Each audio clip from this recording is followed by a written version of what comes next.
و نعمتونو د الله کی یو نعمت هغه د ژوند دی، یو نعمت پکې د ځوانۍ دی. د قیامت په ورځ باندې با خصوصي یو تپوس د ځوانۍ په باره کې کیږي چې ما درله ځواني درکړې وه، دا دې په څه کې تېره کړه، دا د سر دا ویښته او د ګیرې دا ویښته دې په څه کې سپین کړي، دا چې کله تور و نو په کم ځای کې وې، په کم ځای کې دې دا سپین کړي. نو که وروسته سړی بوډا شي، مشر شي، بیا جماعت ونسی، قرآن ونسی، عبادت شروع کی، خدای پاک دې بېشکه جنت ته بوځي او الله دې قبول کی. خود دې ځوانۍ جواب به دې څرنګې ورکوي چې دې په ځوانۍ کې خدای ته نه دی نږدې شوی، د خدای کلام ته نه دی نږدې شوی، د الله حکمونو نه لرې پاتې شوی، دې به د دې جواب څرنګې ورکوي. دې به په دې سوال کې به دې فعل راځي، بیا په دې کې به ورته پاتې راځي. بیا نو په ځوانۍ کې د خدای پاک عبادت کول، دا ځوان تندې خدای پاک ته په دې خاورو باندې کېښودل، دا د ځوان سړي دا سر چې په ځمکه پروتي، په دقې الله تعالی په رشتو باندې فخر کوي. اوس موږ خپل ژوند ته وګورو، خپل ځان ته. د ورځې څوره پیرې موږ موبایل کولاو، څوره پیرې قرآن پاک کولاو، څوره پیرې موږ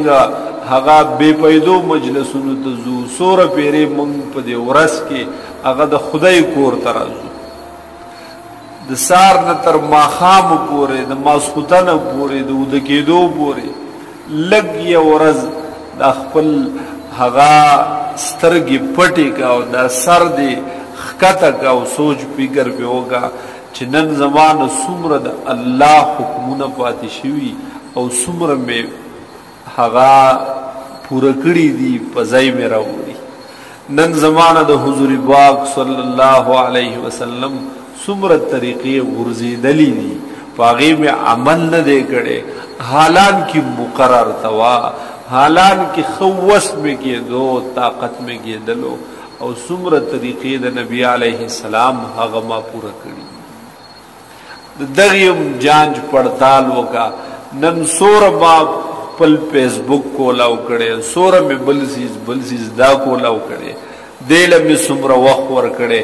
او څوره ټیم مې د خدای پاک کلام له ورکړی، څوره ټیم مې قرآن پاک له ورکړی، څوره وخت مې ذکر و اذکار له ورکړی. د ورځې د څوره پیرې درود شریف ویلي، استغفار د څوره پیرې ویلي، کلمه طیبه د څومره ویلې، دا نور د الله ثنا صفت د څومره ویلي، څومره د اورېدلي، او نور څیزونه څومره ویلي او څومره اورېدلي. زما عزتمندو که چرتا د دې بې پیدو هغه پنډوکې پې دروند وي، نو سبا به زه او ته پیل یو بیا د ځوانۍ په سوال کې، چې د ځوانۍ سوال رانه کېږي، بیا به پکې پاتې راځو، بیا به پکې فیل راځو، وروستو به راځو، هلته به بیا هغه شرمیدلي او سپک به د الله په دربار کې بیا ولاړ